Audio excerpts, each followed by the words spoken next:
While everyone spent the last 90 days arguing about price, the largest financial institutions on the planet quietly handed Ripple the keys to the global settlement system.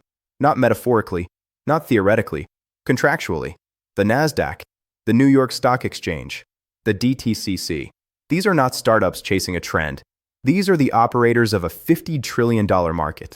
And in the last 30 days, every single one of them made a move that connects directly to the same ledger, the same stable coin, the same infrastructure network. Most people watching this right now have no idea what just happened. And the ones who do are not talking about it loudly. They're positioning quietly. Let me show you exactly what was built, who built it, and why the asset sitting at the center of it all is still priced like nobody noticed. Welcome back to Ledger.Wealth.Network. We don't trade emotion here. We trace architecture. We follow contracts, not commentary. And today, we are going to walk through the most consequential 30-day window in XRP's history, layer by layer, number by number, until the picture is undeniable. This is not financial advice. This is structural forensics. Let's get into it. Let me start with a hard truth that most of this space refuses to say out loud. The reason XRP's price has not reflected its infrastructure role yet is not because the infrastructure is weak. It's because most retail investors do not understand what settlement actually means, and they've never been forced to. In traditional finance, when you buy a stock, that trade doesn't actually settle immediately. It takes 2 full business days. Why? Because the current system runs on a patchwork of custodians, clearinghouses, correspondent banks, and intermediaries, all of whom need to reconcile their records before a transaction is considered final. The DTCC, the Depository Trust and Clearing Corporation, processes the vast majority of U.S. securities transactions. And that process, under the current system, takes 48 hours minimum and costs billions annually in trapped collateral. Now here's the concept that most people miss. Settlement is not just a timing issue. Settlement is a liquidity trap. When capital is locked in a clearinghouse queue for 48 hours, it cannot be deployed, reinvested, collateralized, or moved. In a market that processes over $500 billion in daily trading volume, that trapped capital is a multi-trillion-dollar inefficiency baked into the foundation of the system. This is the problem that tokenization solves. And it is the problem that the XRP ledger is specifically engineered to solve. 3 to 5 second finality, fractions of a penny per transaction, institutional-grade compliance infrastructure, and a native bridge asset that functions as the settlement mechanism between currencies, between chains, between counterparties. The question has never been whether this problem gets solved. The question is who holds the rails when it does. Look at what happened in March 2026. Nasdaq announced its partnership with Payward, the parent company of Kraken, to build tokenized stock trading on its exchange. 1 week later, the SEC approved Nasdaq's rule change to allow tokenized securities trading. The New York Stock Exchange announced its own partnership with Securitize to launch 24/7 tokenized stock markets. And the DTCC confirmed they are actively running a 3-year pilot program with no action relief granted in December 2025 to test tokenized settlement across multiple chains and wallet protocols.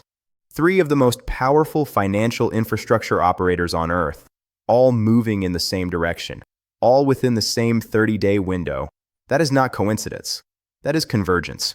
And Securitize, the company connecting NYSE, BlackRock's tokenized funds, and Ripple's settlement layer, has been a Ripple portfolio company since 2018. That relationship is not new. It has been quietly built for 8 years. Let me do the math on why this matters at a level that most commentators are not willing to go. The U.S. stock market processes roughly $500 billion in daily trading volume. That's equities alone. Add U.S. bond markets, another $900 billion in daily volume. Add derivatives, commodities, and global cross-border flows, and you're looking at trillions of dollars every single day that need to settle.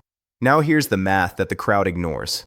For any blockchain to function as a settlement layer at institutional scale, the bridge asset powering it must carry sufficient liquidity to absorb the volume without catastrophic slippage. This is not a preference. This is a design requirement. Think about what that means in practice. If the XRP ledger is used to settle even 1% of U.S. equities and bond volume, 1%, That's approximately $14 billion per day flowing through settlement infrastructure on a single ledger. At XRP's current price of roughly $1.42, you would need enormous token volumes to facilitate that flow with minimal slippage. As the price per token increases, the same settlement volume requires fewer tokens. This is not speculation. It is how bridge asset mechanics work. Higher price per unit means lower volume needed per transaction, which means less market impact, which means institutions can actually use it at scale without moving the market against themselves. This is the number that changes everything. And it's a number the institutional architects already ran before they signed the contracts. Now layer in the supply side. XRP has a fixed total supply of 100 billion tokens. Of that, approximately 40 billion are held in institutional wallets, Ripple escrow, and exchange reserves. Exchange reserves, according to on-chain data from CryptoQuant, are trending toward multi-year lows as ETF custodians lock tokens in cold storage. 7-spot XRP ETFs are currently live. Standard Chartered projects $4 to $8 billion in additional ETF inflows once legislative clarity lands. And that window is weeks away, not years. The Digital Asset Clarity Act is expected to be marked up by the Senate Banking Committee in April. Brad Garlinghouse confirmed after meetings in Washington 2 days ago that he expects a final vote by end of May. Fixed supply. Shrinking exchange reserves. 7 ETFs absorbing tokens. Trillions in settlement volume requiring a bridge asset. BlackRock still hasn't launched its own XRP ETF. They are waiting for exactly this kind of legislative permanence before they move. This isn't a prediction. It's a pressure equation. And the pressure is building from every direction simultaneously. Ask yourself a brutal question. Does NASDAQ CEO Adena Friedman fly to New York City to give a keynote at a Ripple-hosted event? Ripple swell, November 2025, without due diligence? Does the CEO and chair of the world's most powerful equity exchange sit down next to Ripple's president and talk about the future of the financial system, about trillions in trapped capital, about blockchain settlement? Without a strategic reason? She said it directly. Trillions in capital are trapped and blockchain can set it free. She noted that the current financial plumbing is slow, fragmented, and full of middlemen. She said she has never, in 32 years at NASDAQ, seen the SEC and CFTC work together as cohesively as they are right now. That is the CEO of NASDAQ describing the exact problem that the XRP ledger was built to solve at a Ripple event 6 months before NASDAQ targets its tokenized stock rollout in Q3 2026. Smart money does not make that kind of public alignment without already being aligned on paper. Now look at what Securitize is doing in real time. BlackRock's BUIDL tokenized treasury fund, the largest tokenized fund in the world, uses Relust as its settlement stable coin through Securitize platform. When BUIDL token holders redeem, they receive Relust. That Relust transaction settles on infrastructure connected to the XRP ledger.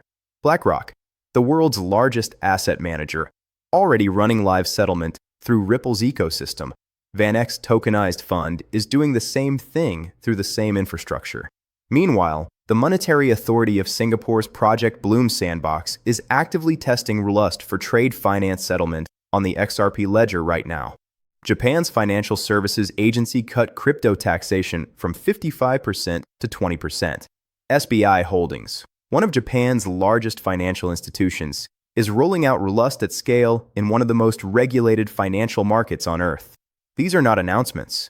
These are operational deployments. And while all of this is happening in plain sight, retail investors are arguing about weekly candles. The institutions are not arguing. They are not watching the price. They are signing contracts, running pilots, and building the infrastructure that will determine where value flows when the migration is complete. Let me be precise about what's coming and when. Q2 2026, April to June. The Digital Asset Clarity Act moves through Senate Banking Committee markup. This bill, if passed, permanently codifies XRP's commodity classification into federal law. Standard Chartered's projection of $4 to $8 billion in ETF inflows activates the moment that legislative clarity lands. BlackRock has not launched an XRP ETF yet. When they do, it will not be a soft entry. Q3 2026. NASDAQ hits its targeted rollout for tokenized stock trading. The SEC rule change is already approved. The infrastructure with Payward and Kraken is being built now. When tokenized stock trading goes live, every settlement cycle that touches the XRP ledger creates real, measurable, compounding demand for XRP in Relust. DTCC pilot results begin feeding into policy framework by end of 2026. If the DTCC formally endorses a multi-chain settlement architecture that includes the XRP ledger, and the evidence strongly suggests they will, the institutional mandate for XRP as a settlement asset becomes structural, not optional. Each one of these catalysts is not contingent on the others. They are on parallel tracks. They are all scheduled to close within the same 6-month window. The fuse is already lit. The only question is whether you're watching the architecture or watching the noise. Here is the reality of what you're looking at right now. Tokenized assets under management are projected to cross $4 trillion by 2030. That figure is from Boston Consulting Group, Franklin Templeton, and multiple institutional research desks. This is not crypto community math. And that $4 trillion is the conservative end of the range. The total addressable market, global equities, bonds, real estate, commodities, derivatives, is measured in the hundreds of trillions, with derivatives exposure alone approaching $1.20 quadrillion. The XRP ledger is being positioned by the largest financial operators on Earth as the settlement rail for a portion of that capital. The token that powers the ledger has a fixed supply of 100 billion. Exchange reserves are draining. ETFs are absorbing. Institutional wallets are accumulating. The window where XRP sits at retail prices before institutional settlement demand fully activates is not a multi-year window. The Nasdaq timeline is Q3 2026. That is months. The infrastructure will be complete before most people realize it was being built. There are two types of people in this market right now. The first group is watching the price. They're nervous. They're asking when. They're measuring confidence in dollar terms and doubting themselves every time the candle goes red. The second group is watching the architecture. They see Nasdaq. They see the NYSE. They see the DTCC. They see BlackRock running live settlement through Relust. They see Securitize connecting every major institutional player to the XRP ledger. They see Standard Chartered projecting $4 to $8 billion in ETF inflows. They see the Digital Asset Clarity Act weeks away from a Senate vote. They are not nervous. They are not refreshing the price every 20 minutes. They are watching construction. And they understand that when construction is finished, the tenants move in. And the tenants here are trillions of dollars in tokenized assets that need to settle, need to move, and need a bridge. The XRP ledger is that bridge. Relust is that settlement layer. And XRP is the native asset that powers all of it. If you made it to the end of this briefing, drop the word architect in the comments. Because that's what you are. Not a speculator. Not a gambler. An architect, someone who studies the blueprints and understands what's being built. In a market fueled by emotion and noise, we thrive on data and composure. Remember, haste leads to loss, while calm analysis leads to victory. On Ledger.Wealth.Network, stay positioned, stay patient. The structure is almost complete.